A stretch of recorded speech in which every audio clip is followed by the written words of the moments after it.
हमारे देश की अदालतों में न्याय जिसको चाहिए, वादी हो या प्रतिवादी, वो अंग्रेजी में बेचारा पूरी बहस को टुकुर टुकुर देखता रहता है। जैसे बकरे को हलाल करते समय बकरा अपनी आंखों से देखता रहता है टुकुर टुकुर, ऐसे न्याय की अदालत में खड़ा हुआ हमारे देश का कोई न्याय पाने वाला व्यक्ति पूरी बहस को अंग्रेजी में देखता रहता है। न उसके समझ में आती है, न उसके पल्ले पड़ती है। उसका वकील अंग्रेजी में बोल रहा है, सामने वाला वकील अंग्रेजी में जवाब दे रहा है, न्यायाधीश अंग्रेजी में सवाल कर रहा है, अंग्रेजी में जवाब दे रहा है, अंग्रेजी में पूरा का पूरा वो न्याय का फैसला लिख रहा है। वो फैसले की छपाई अंग्रेजी में हो रही है और वो न्याय पाने वाले के हाथ में दे दी जाती है। भाई तुम इसको पढ़ लो और समझ लो। क्या पढ़ेगा, क्या समझेगा? क्योंकि 1 करोड़ से भी कम लोग अंग्रेजी जानते हैं, समझते हैं। बहुत दुख होता है जब हम बाजारों में जाते हैं, दुकानों पर नाम पट्टिकाएं अंग्रेजी में लिखी गई हैं, दुकानों पर मिलने वाली वस्तुओं के नाम अंग्रेजी में लिखे गए हैं। हम इस देश में गलियों में द्वारों पर घूमते रहते हैं, द्वारों के बाहर नाम पट्टिकाएं अंग्रेजी में है, द्वारों की गलियों के नाम अंग्रेजी में है, सड़कों के नाम अंग्रेजी में है। सरकार ने आज तक वो नाम नहीं बदले हैं। कहीं कर्जन रोड है, कहीं लॉरेंस रोड है, कहीं मैकडॉवल रोड है, तो कहीं पैथिक लॉरेंस रोड है, तो कहीं लिलिथगो रोड है, तो कहीं डलहौजी रोड है, तो कहीं डलहौजी नगर है, तो कहीं वास्को डिगामा नगर है। कहीं कहीं इस देश में शर्मनाक स्थिति है कि कर्जन जिसने भारत का बंटवारा किया हिंदू मुसलमान के आधार पर, उसके नाम से भवन है, उसके नाम से रियासतें हैं, उसके नाम से गलियां हैं, उसके नाम से सड़कें हैं। तो हर जगह अंग्रेजी अंग्रेजी अंग्रेजी छाई हुई है।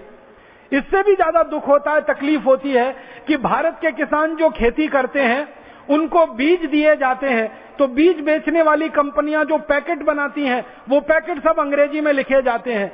दवा छिड़कनी है अगर किसी किसान को कीटनाशक, तो दवा के ऊपर जो संदेश लिखे जाते हैं वो अंग्रेजी में लिखे जाते हैं। खाद की जो बोरियां होती हैं उस पर अंग्रेजी भाषा छपी होती है, लिखी रहती है। कोई किसान अंग्रेजी जानता नहीं है, कोई किसान अंग्रेजी समझता नहीं है, लेकिन उसको बेची जाने वाली कीटनाशक दवाएं, उसको बेचे जाने वाले बीज, उसको बेचे जाने वाला खाद, सब कुछ अंग्रेजी अंग्रेजी अंग्रेजी में होता है। उसका दुष्परिणाम क्या होता है? किसान को मालूम नहीं है कि अंग्रेजी में किसी दवा के लिए लिखा गया है कि इस दवा को थोड़ी ही मात्रा में लेना है। किसान कई बार ज्यादा मात्रा में लेता है, वो खुद मरता है, दूसरों को भी मारने का कारण बन जाता है। साधारण लोग हमारे देश में सरकारी दफ्तरों के चक्कर काटते रहते हैं, अंग्रेजी भाषा में उनसे बातें की जाती हैं, उनको खतो किताबत अंग्रेजी भाषा में की जाती है। तो ऐसी स्थिति जब पूरे देश में हो तो हमें इस भाषा के स्तर की गुलामी को तो अब उखाड़ के ही फेंकना पड़ेगा। मेरे मन में तो एक ही बात है कि जैसे अंग्रेजों को उखाड़ कर फेंका, वैसे अब अंग्रेजी को उखाड़ कर फेंकना है। यही एक काम बाकी है जो हमारे शहीदों के, क्रांतिवीरों के सपनों से जुड़ा हुआ है। और ये भारत स्वाभिमान का अभियान चाहता है कि सारे देश में से अंग्रेजी हटे।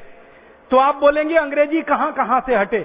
मैं निवेदन करना चाहता हूं, अंग्रेजी हमारी अदालतों से हटे, अंग्रेजी हमारी शिक्षा व्यवस्था में से हटे, अंग्रेजी हमारी शासन व्यवस्था में से हटे, अंग्रेजी हमारे कारखानों से हटे, अंग्रेजी हमारी फौज में से हटे, अंग्रेजी हमारी प्लाटून में से हटे, अंग्रेजी हमारे वैज्ञानिक संस्थानों से हटे, अंग्रेजी हमारे कृषि संस्थानों में से हटे, अंग्रेजी हमारे रोजमर्रा के जीवन में काम आने वाली सरकारी संस्थाओं में से हटे। इन सभी जगह से अंग्रेजी हटाई जाए। तो आप बोलेंगे कहां भेजा जाए? इसको 7 समंदर पार इसके देश में छोड़कर आया जाए।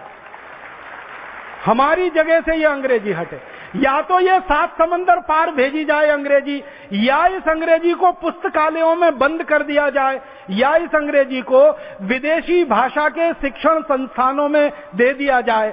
विदेशी भाषा के शिक्षण संस्थान खोल दिए जाएं, उनमें अंग्रेजी सीखने और सिखाने का काम चलता रहे, बाकी भारत के हर स्थान से अंग्रेजी हट जाए। तो आप कहेंगे जी कुछ लोगों को अंग्रेजी सीखनी है, जिनको अंग्रेजी सीखनी है वो विदेशी भाषा के शिक्षण संस्थानों में दाखिला ले लेंगे, अंग्रेजी सीख लेंगे। आपने देखा है दिल्ली में बड़े बड़े होर्डिंग्स लगे हैं, बोर्ड लगे हैं, 60 दिन में अंग्रेजी बोलना सीखिए। कोई कहता 30 दिन में अंग्रेजी बोलना सीखिए। अभी यहां हरिद्वार में तो ऋषिकुल चौक पर होर्डिंग लगा है, 15 दिन में अंग्रेजी बोलना सीखिए।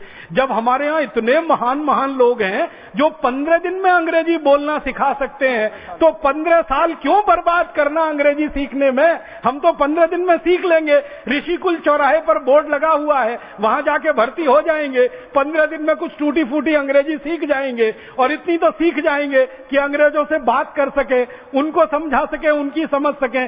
हमको अंग्रेजी भाषा 15-15 साल पढ़ने की क्या जरूरत है? पहली कक्षा से अंग्रेजी, दूसरी से अंग्रेजी, तीसरी से अंग्रेजी, और अंतिम कक्षा तक अंग्रेजी। ये तो बहुत बड़ा अत्याचार है। और इस अत्याचार में नुकसान पता है क्या होता है? हम भाषा को सीखते सीखते सारा समय बर्बाद कर देते हैं, विषय हम सीख नहीं पाते। हमको गणित सीखना है, हमको दर्शन शास्त्र सीखना है, इतिहास सीखना है, भूगोल सीखना है, हमको भौतिकी सीखनी है, रसायन शास्त्र सीखना है, अन्य अन्य शास्त्र सीखने हैं, लेकिन ये चूंकि सब अंग्रेजी से जुड़े हुए हैं तो अंग्रेजी सीखने में ही 8-10 साल निकल जाते हैं। फिर इन शास्त्रों को सीखने का जब समय आता है तो अंग्रेजी के बोझे से इतने लद जाते हैं कि ये शास्त्र छूट जाते हैं, अंग्रेजी आगे आ जाती है। और जो लोग शास्त्र सीख जाते हैं उनको चूंकि अंग्रेजी नहीं आती है, इसलिए माना जाता है कि ये जिंदगी के हर क्षेत्र में बेकार है।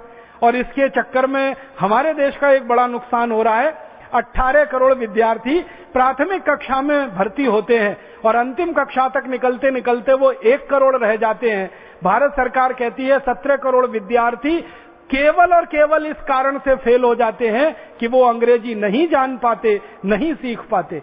आप सोचो 17 करोड़ विद्यार्थियों के ऊपर कितना बड़ा अन्याय और कितना बड़ा अत्याचार हो रहा है। ये अन्याय और अत्याचार अब ज्यादा दिन हमें नहीं सहना है।